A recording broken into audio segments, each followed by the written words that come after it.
Good morning. Welcome again to another session of the Fall Professional Week Speaker Series. I'm Mike Mills, Vice President of Elite, and we're happy to have you join us for another session to prepare us for this world of remote working and remote teaching. It's a pleasure for us to have Dr. Katie Linder return today. If you recall, Dr. Linder joined us in May and provided an outstanding presentation to help us prepare for the summer sessions of structured remote teaching. It's always a pleasure for me to introduce my colleague, soon-to-be Dr. Shinta Hernandez, to introduce Katie. Shinta? Well, thank you for that, Mike. Good morning, MC. I'm so pleased to see this many people. I know you all have very busy schedules and planning for the upcoming fall semester, but we so appreciate your being here. As you probably have seen all week long, this has been a powerful week and it will continue to be. And I'm going to echo Dr. Mills' sentiment about being thrilled that Dr. Katie Linder is back. And many of you are writing in the chat box that you're also happy that Dr. Linder is back to help us with the Fall Professional Week Speaker Series. Dr. Linder is the Executive Director for Program Development at the Kansas State University Global Campus. Previously, she directed the award-winning research unit at the Oregon State University eCampus, and she's also a certified coach through the International Coach Federation. She earned her BA in English Literature from Whitworth University in Spokane, Washington, and her MA and PhD in Women's Gender and Sexuality Studies from The Ohio State University. So this morning, you'll hear Dr. Linder's presentation entitled Resilience as Practice, Supporting Learning Through Self-Care for Ourselves and Our Students. Before we get started, this is just a note to everyone. We will monitor the chat and we'll also dedicate the last 15 minutes or so for a Q&A. So we'll try our best to address all the questions and comments that are presented on the chat. So please type it in along the way. So without further ado, please give a warm Montgomery College welcome to Dr. Katie Linder. Good morning, everyone. It is so wonderful to be back here with you, and thank you so much for the warm welcome in the chat.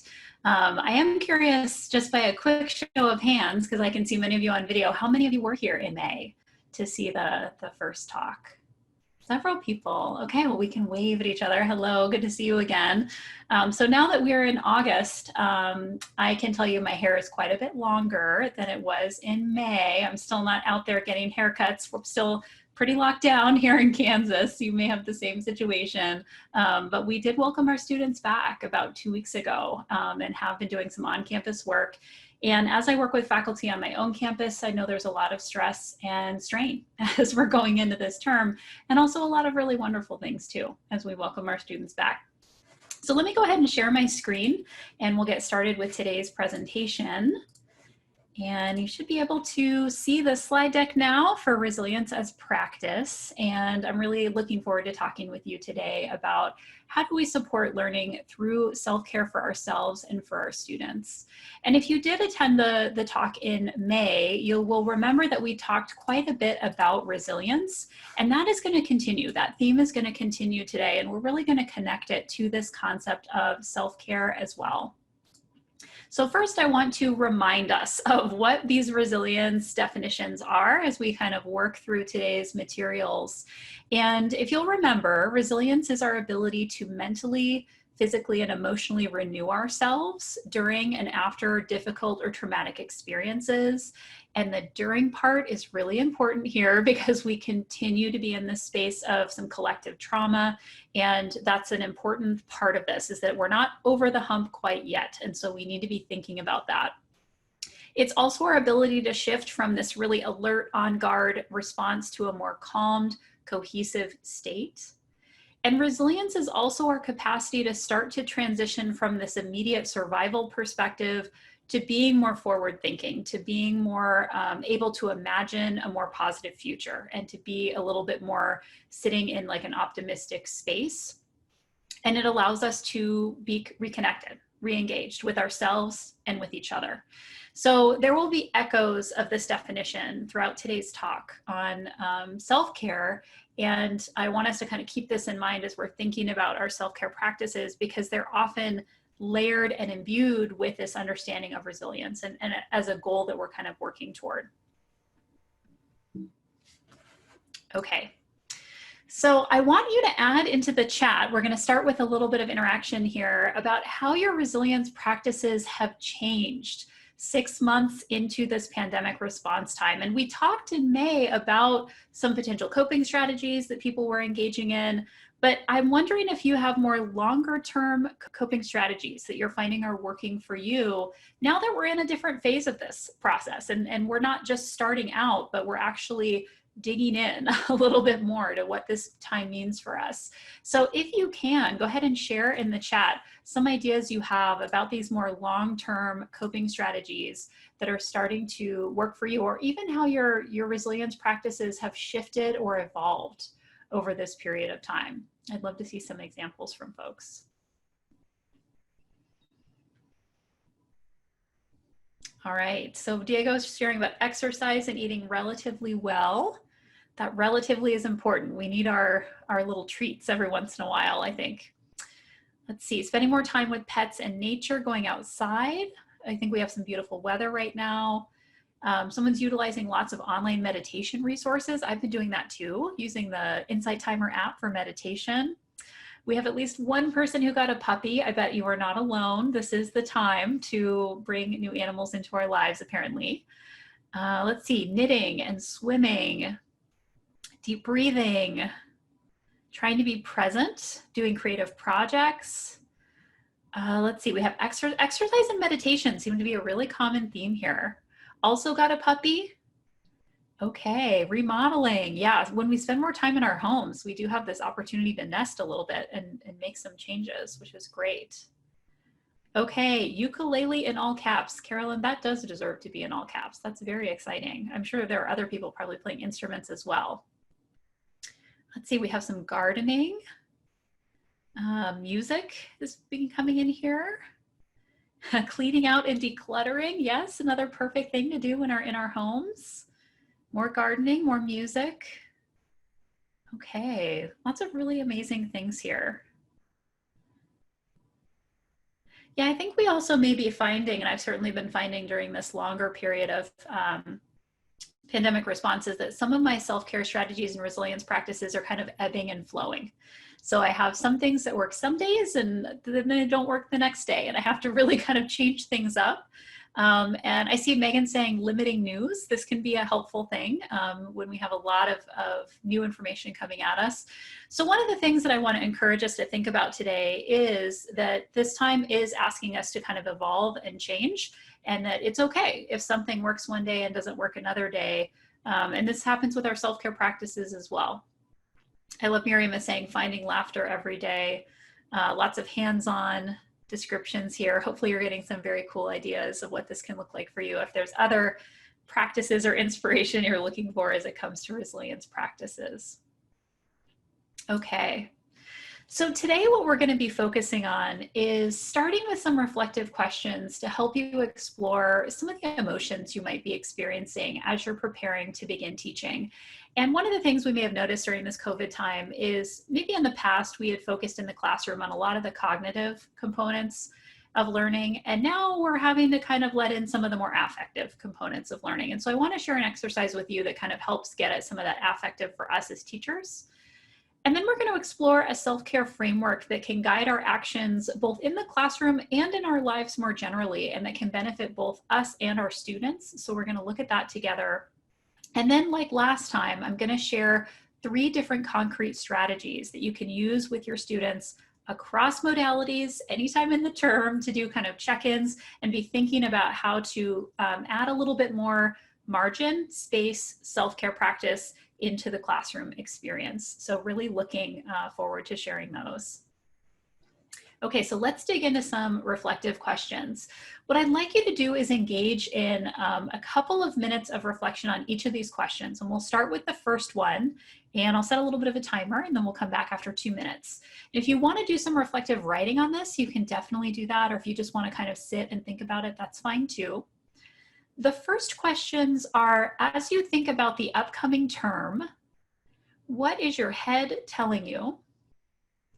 What is your heart telling you? And what is your gut telling you? This is called a head, heart, gut exercise. Some of you may have engaged in this in the past. So take 2 minutes and think about, what is your head telling you? What is your heart telling you? And what is your gut telling you as you think about the upcoming term? We'll just engage in a couple of minutes here of silent reflection.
All right, and once you have some ideas down for this first question, go ahead and take a couple of minutes to reflect on this second question here.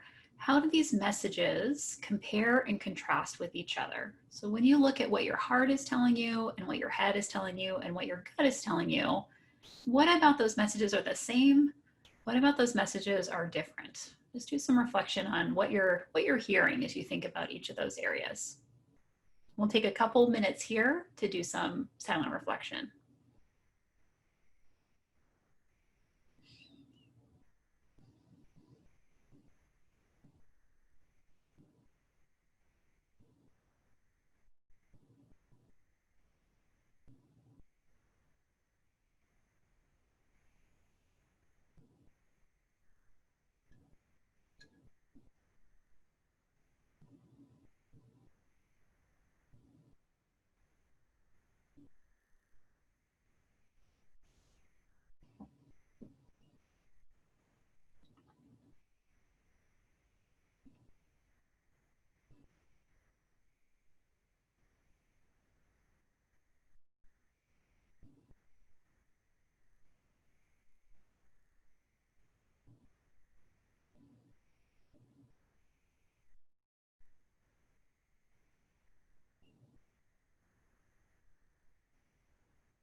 right, so I see some incredible things already being shared in the chat. Please feel free if you want to share some of the things that are coming out of this for you about how to synchronize the head, the heart, and the gut, even when sometimes they're telling us different things. And oftentimes this exercise can help us to clarify what we want to prioritize or where we're feeling some tension in terms of how we're feeling about something. Maybe we're moving in a couple directions. I had one person tell me after this exercise, this is why I must be feeling so turbulent, is because my head, my heart, and my gut are telling me such different things during this period. And it is a good explanation if you're feeling a little turbulent right now. So yes, good comments here. A lot about self-care, which is excellent. Some things about empathy. So I want to give you a little bit of time to debrief this with your colleagues. And before we do that, I just want to talk, quickly about processing some of these responses. We know that our heads are a little bit more intellectual, analytical, logic-based, and as academics, for many of us, this is our comfort zone. We are going to intellectualize things. We are going to go here first. Not everybody, but a good chunk of us, because we spent so much time in school, because this is very much where a lot of our work life is, the head can sometimes have extra weight in these kinds of negotiations with ourselves. The heart is where we're going to see more of our empathetic response, our more affective response, and our more emotion-based response. And this is even the part that can feel a little bit uncomfortable because maybe we're not as used to bringing this into our professional life. But especially right now with what's happening with the pandemic, it's a lot more common to be bringing this kind of response into the classroom, to be bringing that ethic of care to our students. And so we're seeing a little bit more of this, a bigger ratio of this, if we think about it as like a pie. And then our gut is maybe even less in the mix because I think sometimes we may not trust this kind of instinctual, embodied, intuition-based, sometimes experience-based response. And so I think that this exercise is a good one to be kind of thinking about, where are you with each of these things? How much are these things showing up for you? And it may be that pre-COVID time, you were way more on the head side. Post-COVID time, maybe you're more on the heart or the gut side, and that can feel a little bit strange or different. But it can also be really great because it creates a kind of balance of how we're responding to different things. So I'm seeing a question in the chat. Marcia is saying, I'm not sure about the difference between heart and gut responses. And I think that this is a really good question because there's often a lot of overlap. There can be a lot of overlap with this. But I would say that the heart is often in some ways connected to how we feel to kind of an external thing, like how we care about other people, connections, relationships. It can be how we're empathetic towards ourselves as well. But I think it's a lot about how we express a kind of loving kindness to other people. Whereas gut sometimes is kind of our internal reaction to something and our own kind of like a split second, like you might get a glimpse of something before your head takes over, where maybe you get asked to do a task and your gut is like, don't take this on, you don't have time for this. And your head's like, but this would be really good for your career. Maybe you should find the time to take this on. So the gut part sometimes gets like, it's a flash that can get ignored as the other parts take over a little bit. So it can be hard to differentiate between some of these things because, especially if we're used to ignoring them, when they come up, sometimes we don't see them as much as we do some of the other pieces. So it's a really good question. So what I would like you to do actually is process some of this through a bit of a debrief. And I want you to take both these questions and talk about them in some small groups. So we're going to create some breakout groups for you to engage in. And I think we have a little bit of extra time here. Let's go as high as even 10 minutes for this. So I know I say 7 minutes on the slide, but we're going to give you slightly bigger groups. So I want to make sure everyone has a chance to chat.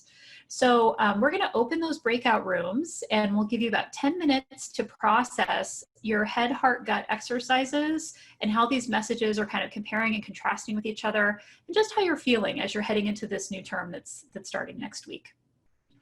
All right, so we'll go ahead and open up those breakout rooms for you.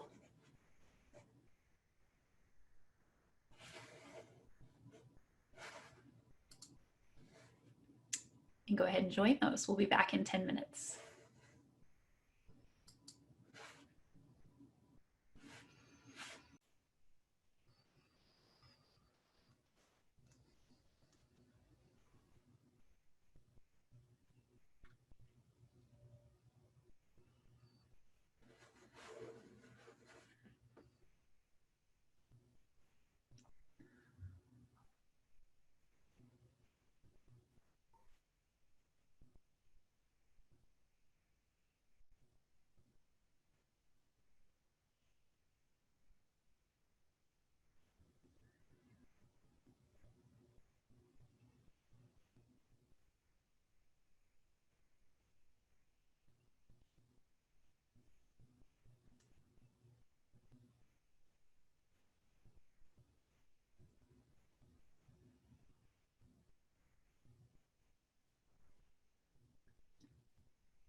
as folks are starting to come back in, please feel free to share some takeaways or thoughts in the chat. If there are things that you discussed in your smaller groups that you want to share with the larger group, please feel free to add that to the chat box. I think we're all back at this point. It's so good to connect with colleagues around this. All right, so Diego's repeating, limit news consumption. Yes, between everything that's going on, and now we have natural disasters being thrown into the mix, there's a lot. There's a lot that we're processing. Caroline has a great, don't be afraid to ask for help. Yeah. This is one I've really been thinking about, because I think sometimes we think, well, I don't need it as much as other people do, so I'm not going to ask for help because I'm going to reserve that for other people. And I think we have to remember that we can ask for help, and that that's okay. Yes, the elections, that will be layering in some possible stress and strain into our lives as well. Yeah, okay, we have someone sharing, my gut is a bridge between my heart and my brain. Yeah, so really thinking about the connections between these things, that this is not about just tension or fighting, you know, between these areas, but that they are connected. There's communication between them. There's the possibility that they can support each other and communicate with each other. So that's really, really excellent. Okay, I see some resources being dropped into the chat. That's excellent. Yeah. And just a reminder to stay simple with wear your mask and wash your hands, and that you're going to be good to go. Yeah. All right. Yes. And also this wonderful point about self-care having race and class implications, which is absolutely true. We're going to go into some definitions of self-care in just a moment. And I know this is something you've been talking about this week through your panels, and adding insights into the chat or into your small group discussions about this is really going to be helpful as we think about how to help our students across a range of different identity categories to engage in this in a way that's going to be helpful. So very, very helpful, yes. Okay, so keep those insights coming. Please feel free to continue to add into the chat as we continue on. So as we think about the guiding framework for today, I want to offer self-care as a practice in both resilience and in learning. And I think oftentimes we don't necessarily think about self-care, maybe sometimes related to resilience, but not necessarily related to learning. We often think about self-care as like relaxing and not being tied in with some of these things that we would associate with learning. So I really want to emphasize how some of these things can look. So we're going to talk about some possibilities here. And I want to talk about first, one of my favorite kind of definitions of self-care, which, like most good things, I found somewhere randomly on the internet, and it doesn't have an attribution. So if anybody knows where the attribution for this is, I would love to add it in. But we have a lot of things floating around about what self-care is. And I think sometimes we think about self-care as something we need to be able to afford, like a massage or a vacation or a spa day or something along those lines, something kind of physical and embodied. And what I appreciate about this definition is that it is not about that. It's a lot about margin and boundaries and self-talk. And so these 12 steps to self-care are: if it feels wrong, don't do it. Say exactly what you mean. Don't be a people pleaser. Trust your instincts. Never speak bad about yourself. Never give up on your dreams. Don't be afraid to say no. Don't be afraid to say yes. Be kind to yourself. Let go of what you can't control. Stay away from drama and negativity, and love. Now, of these 12 steps, many of them have been referenced in the chat. This idea of staying away from drama and negativity, don't watch as much news if you need to kind of be away from that. We've also talked about some of these areas in our head, heart, gut exercise. Some of them are more cognitive, some of them are more affective, some of them are more instinctual. And I really appreciate this framework of thinking about self-care as being part of our kind of emotional and mental responses to things, as much as it might be about taking care of our bodies through something like a massage or something along those lines. So I want to dive even deeper into this to think about, what does this mean as it relates to resilience, and what does it mean as it relates to learning? And we're going to use this as a framework. So as we explore this in more detail, I want you to think about, kind of like we did back in May. If you were here in May, we talked about how are you already doing some of these things in your classroom and in your life? And then are there things that we're talking about that you're like, ooh, I need some more of that? That's something that I feel like I really want to be working on this term as we're coming back into the classroom together. So spend a little bit of time thinking about what parts are you already using and that are maybe effective for you? And are there parts that you want to incorporate more of? So let's dive a little bit deeper here. So self-care is a practice of resilience. This idea of not being afraid to say no and not being afraid to say yes, I think is a really core component of this. And trying to better understand what are our ultimate goals and what are some of our boundaries for trying to make sure that we're reserving the energy we need for the things that we really care about. And our energy and our priorities are really what leads a lot to saying no and saying yes and having a clear sense of how we want to move forward. I think we're all hyper aware of the need to embrace flexibility during this time. And this is part of that resilience practice, is kind of maybe in some ways loosening our expectations, being as flexible as we can with ourselves, with our students, with our families, with our colleagues, about what does it look like to kind of engage in the ways that we might normally have. We can also think about kindness and practicing care with ourselves and others. And kindness, especially kind of toward ourselves, is a very personalized practice. It can look a little bit different in terms of what that kindness is. Sometimes it means taking the night off and watching a movie. Sometimes it means going for a run. Sometimes it means sitting on the couch. I mean, everyone has kind of a different thing of what this means right now.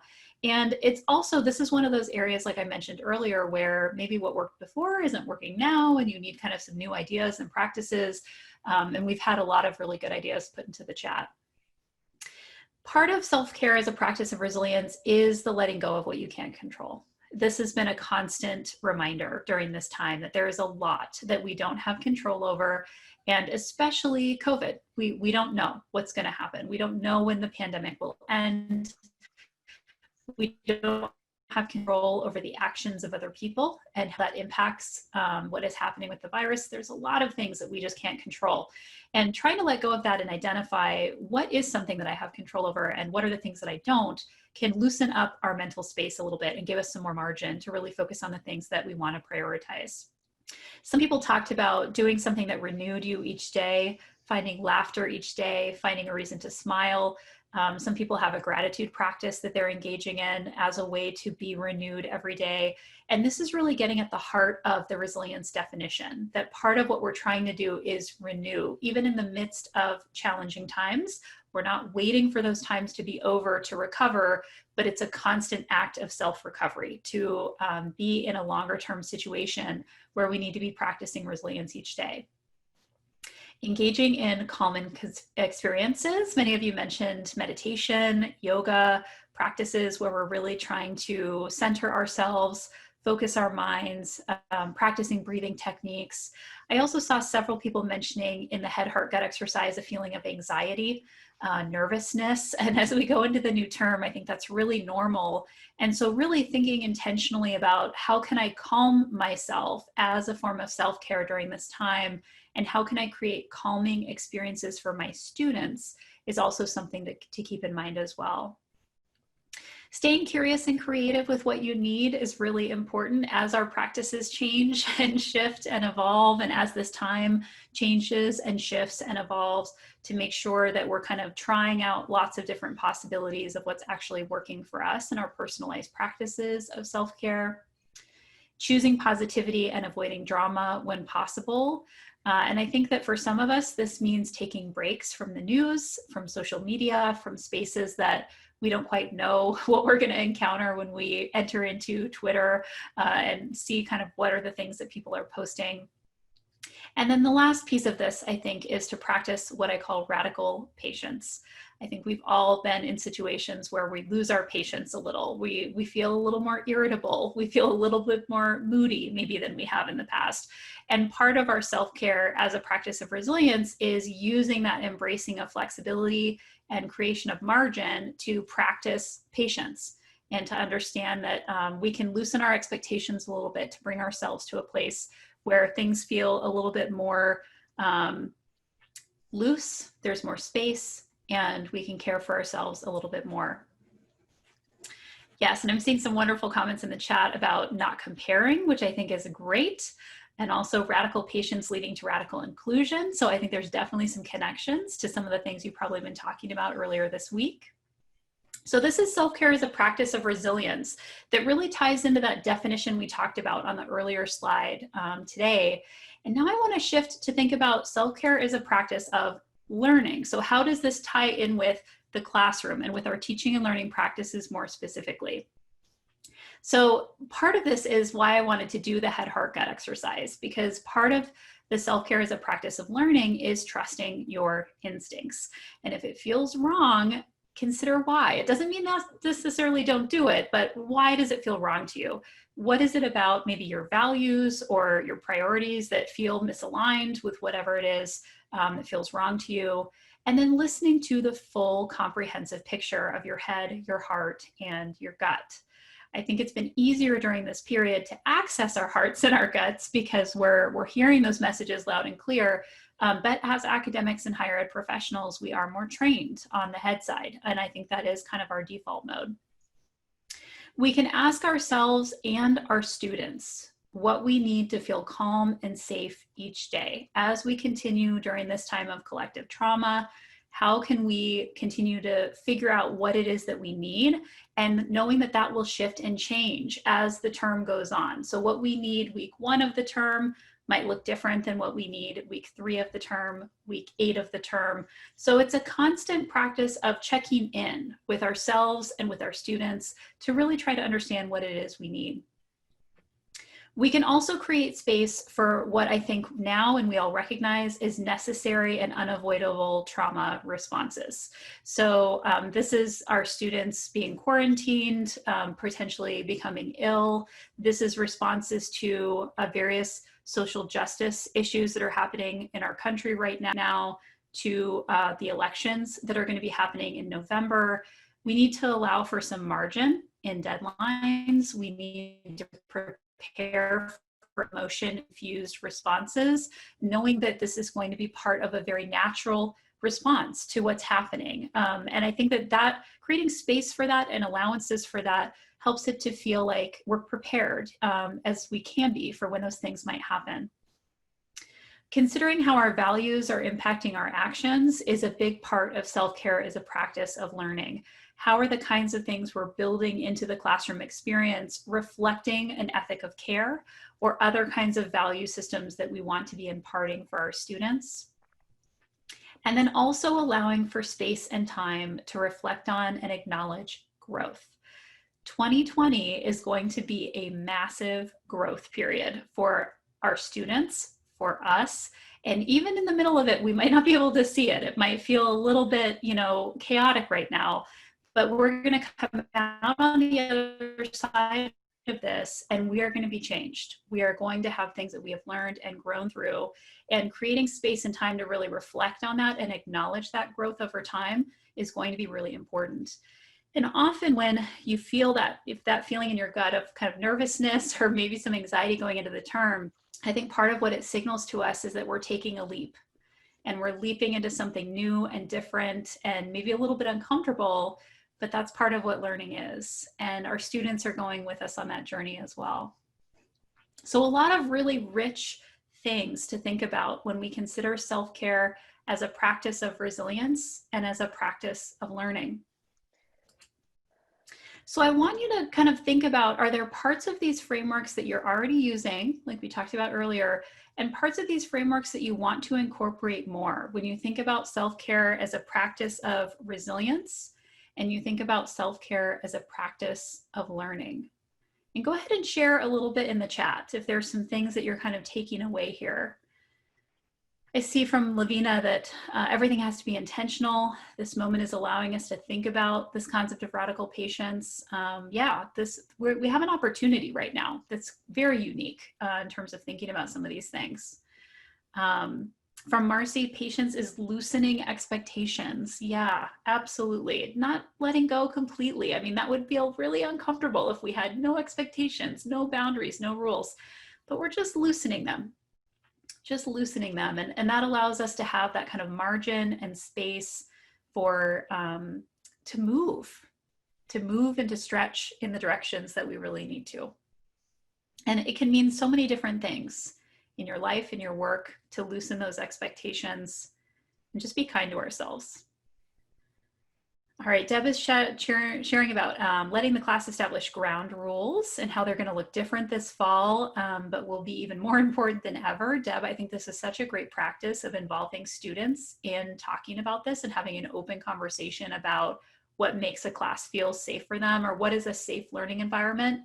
And also recognizing that sometimes environments can't feel safe, but what can we do to have them be supportive, even if students are not feeling safe the whole time that they're in that environment. I think concepts of safety, especially around issues of social justice, can be really challenging and can lead to some difficult conversations, but can also create an opportunity for us to think about support structures that really expand out to diverse student populations. So there's a lot of really important things there. Wonderful comments on trust. How do we trust ourselves and our students, and how we can support each other? Building that learning environment of trust is going to be so important this coming term, so that students feel like they can tell us if something's wrong, if they're struggling, if they need support or help, that we're there for them. And also building that sense of trust between yourself and your colleagues, or yourself and your department chair or your supervisor, so that you can also reach out and say, things are feeling really hard right now, that you need support in this space as well. So some really nice takeaways here. Thank you for continuing to share in the chat. Yeah, the role of partners for our students in their educational journey. The idea that we're here with them, we're walking alongside them in this journey, and we're not always leading them. Sometimes they're leading us as we move forward and learn about what does it mean to teach online? What does it mean to teach in these spaces in new ways? And they help to facilitate their learning in some ways just as much as we do. So there's so much to learn. All right, keep these insights coming. Thank you so much for sharing in the chat. What I want to do now is focus on some tools that you can use in the classroom across modalities that help us to think about self-care as resilience and as learning. And the first one is going to sound kind of familiar. It's offering a head, heart, and gut exercise. And I included this one because, we just did this. We asked ourselves to explore from these different categories, and you can ask your students to do the same thing. You can ask them, what is each of these things telling them about what they most want out of their learning experience this term? So you can ask a question that's really tied in with their learning or their experience in the classroom and have them explore it from a head, heart, gut exercise. You can also use this right before like a test or an exam. I think this works really well during a time when students feel nervous about something. As they prepare for the exam, what does their head tell them? What does their heart tell them? And what does their gut tell them? Or as they're working on a project.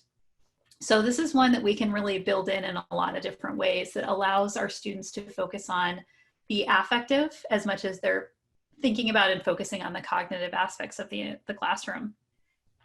Now, this is one that some people will say, ooh, this feels a little bit warm and fuzzy to include in the classroom, to ask students to talk about their heart and their gut. But remember that our students bring emotion into these spaces. Our classrooms are not a vacuum. They don't just bring their brains, they bring their whole bodies. They bring their emotions. And especially right now, they're engaging in a lot of thoughts and feelings about what's happening. So this really just creates an opening for them to share about that. And this can easily be done through a journaling tool or something that's a little more private. It doesn't have to be shared, with the whole classroom. But I think that it's a form of release for our students to be able to share about some of these things in the classroom, and to know that it's okay for them to have these conversations. And I love this comment in the chat, let's be warm and fuzzy, why not? I think especially now as we kind of focus and emphasize even more on an ethic of care than we have in the past, I love that question, why not do this? And let's kind of keep digging into this and hopefully keep going even after COVID, that we would have some of these conversations and embrace the whole cohesive nature of our students. Okay. The second tool I want to offer is one that really emphasizes this concept of margin and space. And this is called a synthesis week. And you can do one or more of these in the term. But the idea of a synthesis week is that you would think about how to bring in the hardest cognitive effort. We know that synthesis is one of the hardest things we can do with our brains, but bring it in with lots of support. So when you do synthesis work in the classroom, you're often bringing all kinds of things together: ideas, theories, concepts, vocabulary. And the way to do this is like letting students see connections and relationships between all of these different kinds of things. And because this is one of the hardest cognitive tasks that students can do and that our brains can do, we want to consider setting aside time for students to do this work that feels supported and that gives them kind of extra time and margin in the classroom. So what this looks like is, if you do a synthesis week, this would be a time in the term when you don't give students new information. You don't give them more readings, you don't give them more content, but you actually give them activities to process and make connections between what they've already learned throughout the previous weeks. So some people also do this as a kind of review, like if you do a review week before an exam or before a midterm, that might fall into this category. But this also works really well as like a catch-up period if you have students who've fallen behind because of other things that are going on in their lives. And it allows you to create this sense of margin in the schedule that you can catch up to. Maybe you need some extra time for grading or other things. And so a synthesis week can be built in once in the term. It can also be built in a couple of times in the term, depending on how long your class is running. And it can even be a synthesis day. It doesn't have to be an entire week, depending on the schedule of your course. So the idea about this is just to really build in that margin in a structural way and in an intentional way, so that students can really understand why it's there and what they're supposed to be doing during that time. So some examples of activities that you might have students complete during a week like this, where they're really focused on synthesis, could include completing a mind map of the terms and concepts that they're learning in the term, drawing connections between ideas and readings and ideas and theories.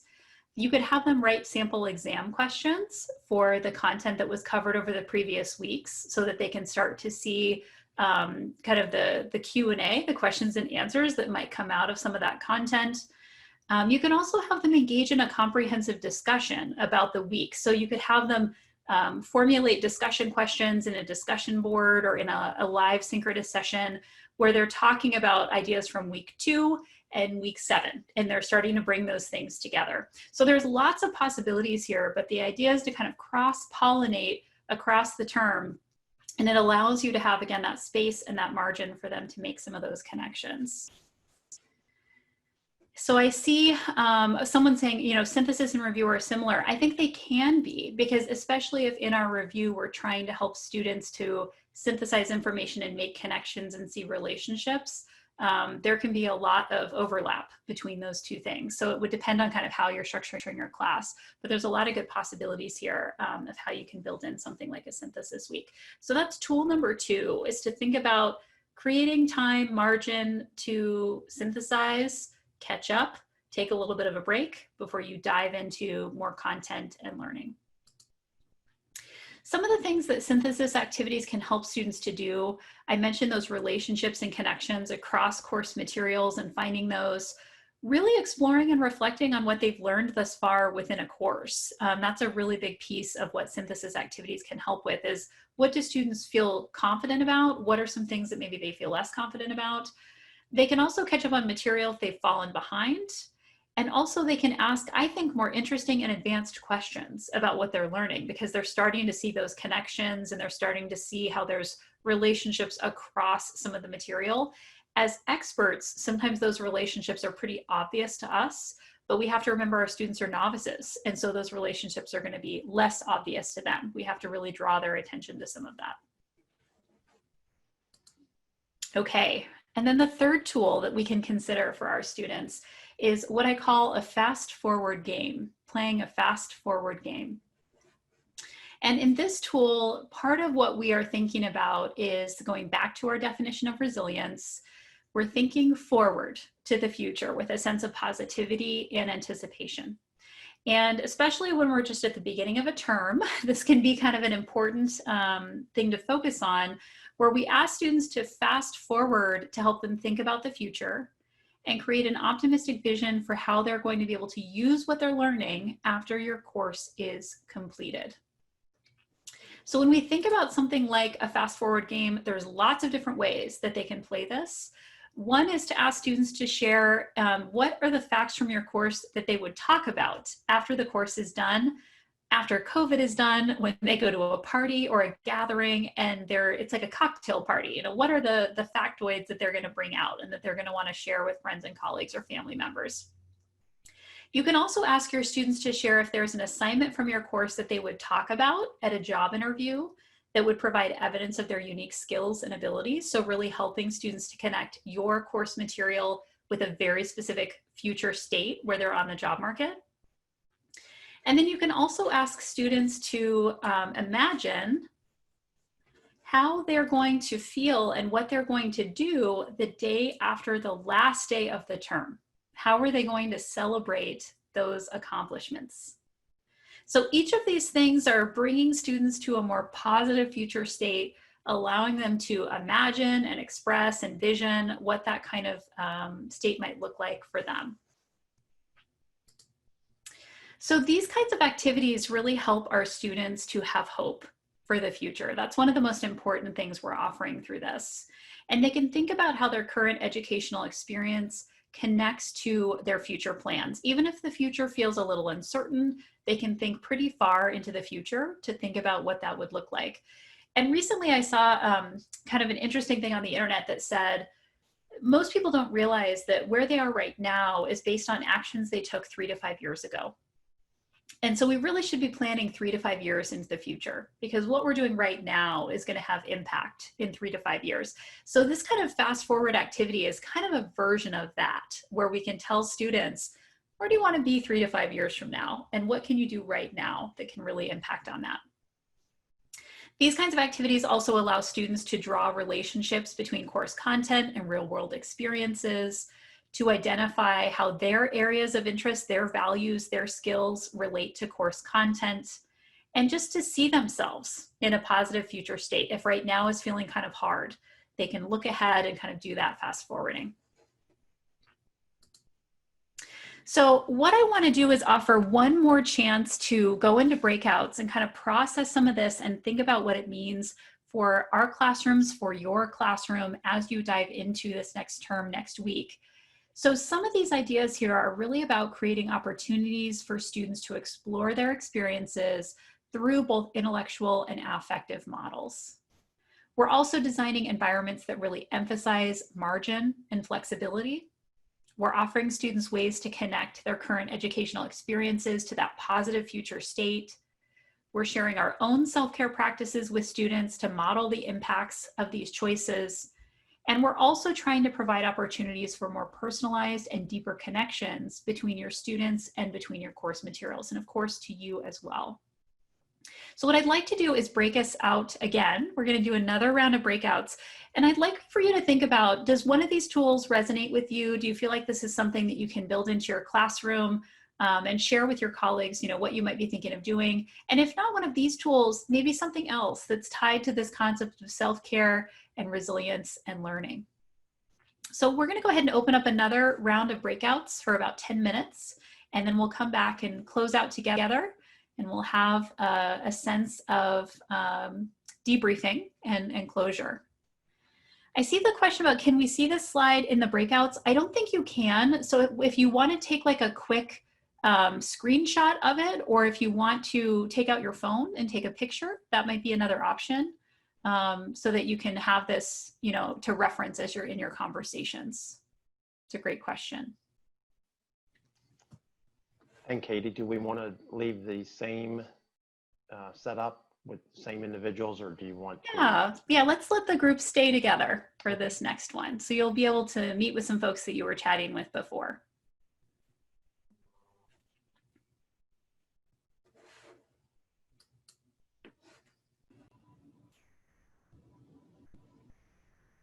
All right, I see people flooding back in. As you're coming back, please feel free to add to the chat if you have takeaways or insights from your conversations in your smaller groups that you'd like to share about what does this mean for your classroom in the fall as you launch into this new term? What are some things that you're taking away? And I'm going to go ahead and shift us as you're kind of jotting things into the chat toward our question Q&A period, in case there are things that we want to make sure that we explore.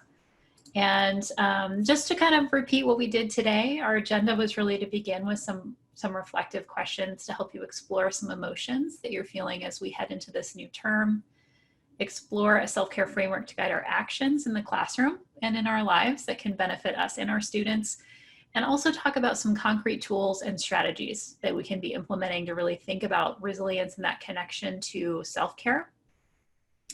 And I also want to offer just a few resources if you want to further explore some of the ideas we talked about today. There's a wonderful book from Pima Chodron about When Things Fall Apart, Hard Advice for Difficult Times, that really focuses on this concept of self-care and helping us to expand our boundaries and our sense of expectations. And then a couple books on pausing and how to create space in our lives for pause and reflection. One by Rachel O'Meara, another one by Robert Poynton. So wanted to add those as well in case these might be useful resources for you to explore. And I will go ahead and open it up. We have about, I think, 12 minutes or so left, maybe a little bit less, to do some Q&A. So I don't know if there are questions that came up in the chat before now. Shinta, I think, is going to help us to explore some of those. And if you have additional questions, please feel free to drop them into the chat box. I'm going to leave these resources up here in case you want to write any of them down before we close. Absolutely. Katie, wow. Once again, you've delivered a very truly reflective and very connecting and meaningful presentation for us. I know from the May session, I'm seeing a lot of the chat comments during this session, the level of interactivity, our colleagues are very appreciative of that. There really aren't many questions because, you know, Katie, you've done a great job kind of answering them along the way. So we certainly appreciate that as well. But there was a question about cameras and having students, whether or not to have students turn them on or off during class time. Could you just touch a little bit on that? I can. There's a couple different variables here that I think we have to think about with this. And I think some of this might have actually come up in May, if I remember correctly, that we had some of these questions as well. So I think that this is one of those areas that I've been thinking about when we talked really early in the presentation about longer term self-care practices and resilience practices. I've got to admit, one of those practices for me is sometimes having my camera off. If I'm in meetings all day long, I need that moment of just not being looked at, not, being able to maybe multitask with something. And, I will admit that I do that. Maybe it's not the best practice, but especially after a week where I'm on Zoom a lot, it can be really challenging.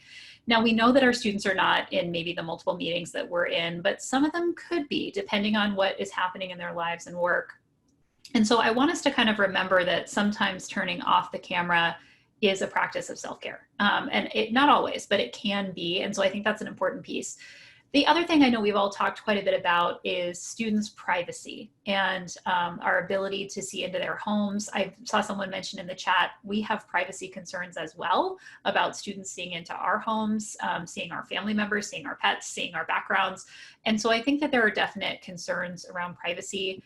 And then the other area, the variable that I think we think about is testing. And how do we do this if there are camera situations with students and we're trying to proctor them? And so that might be a reason to turn on a camera. So lots of different variables and kind of things to think about here.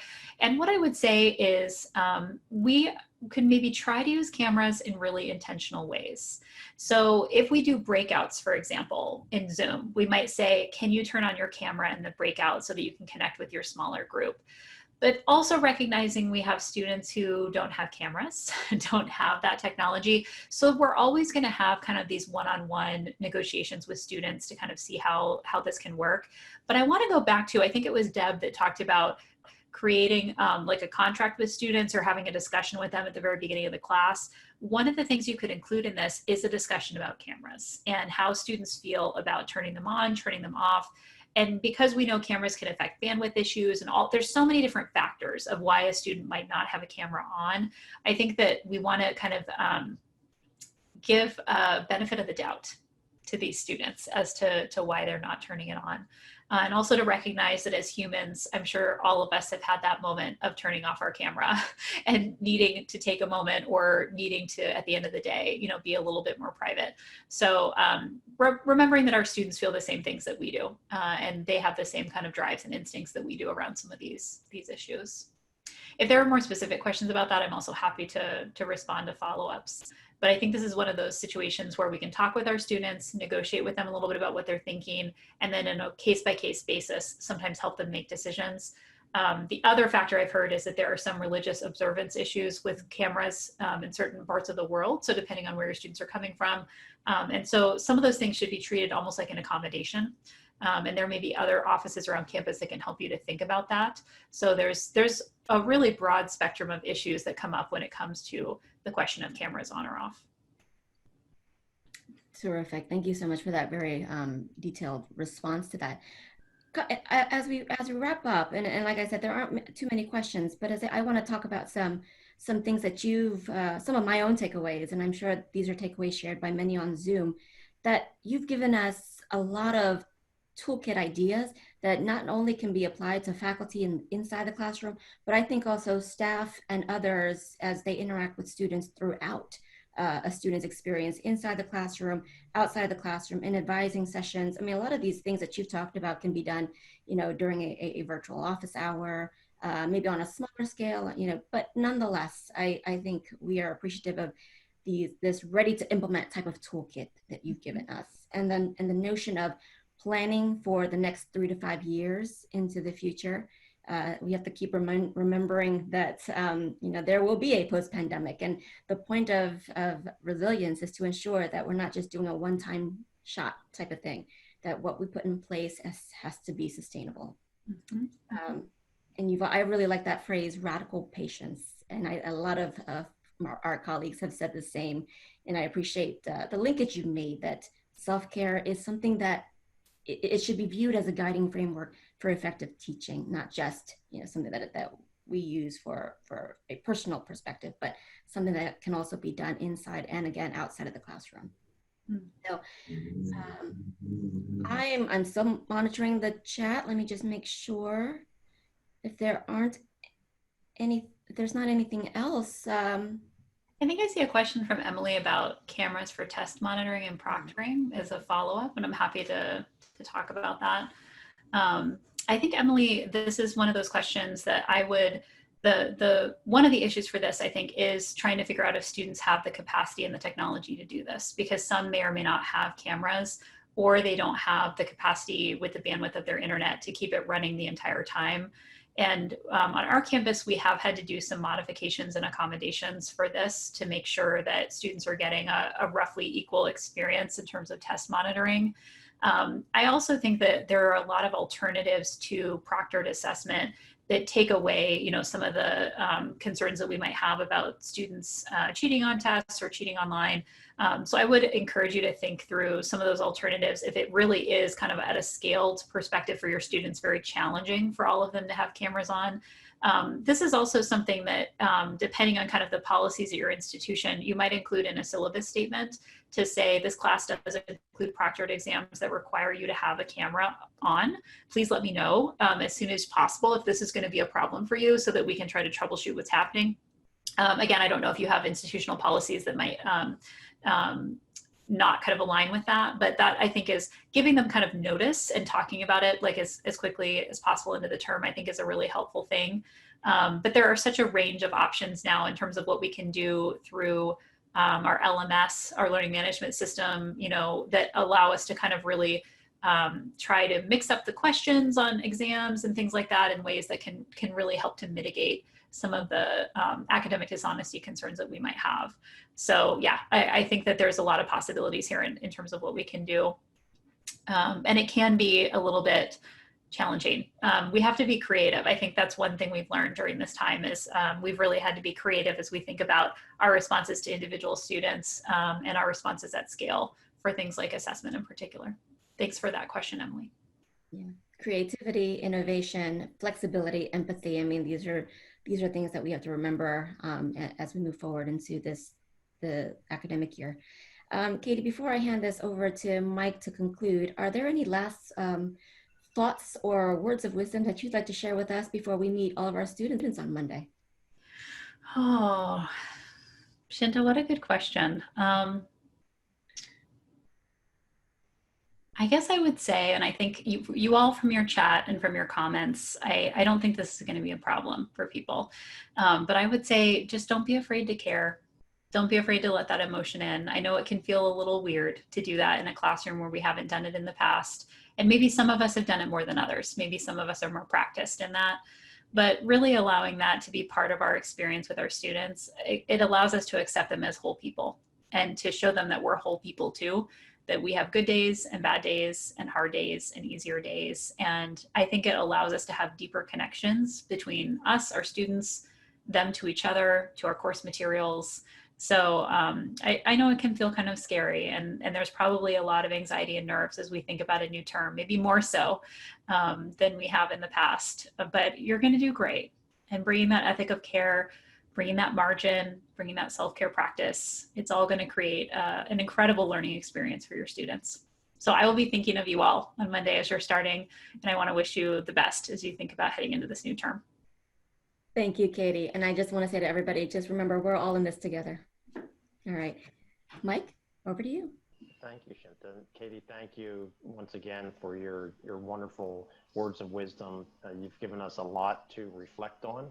I think, one of the takeaways for me will be that mistakes are going to be made, and that's okay.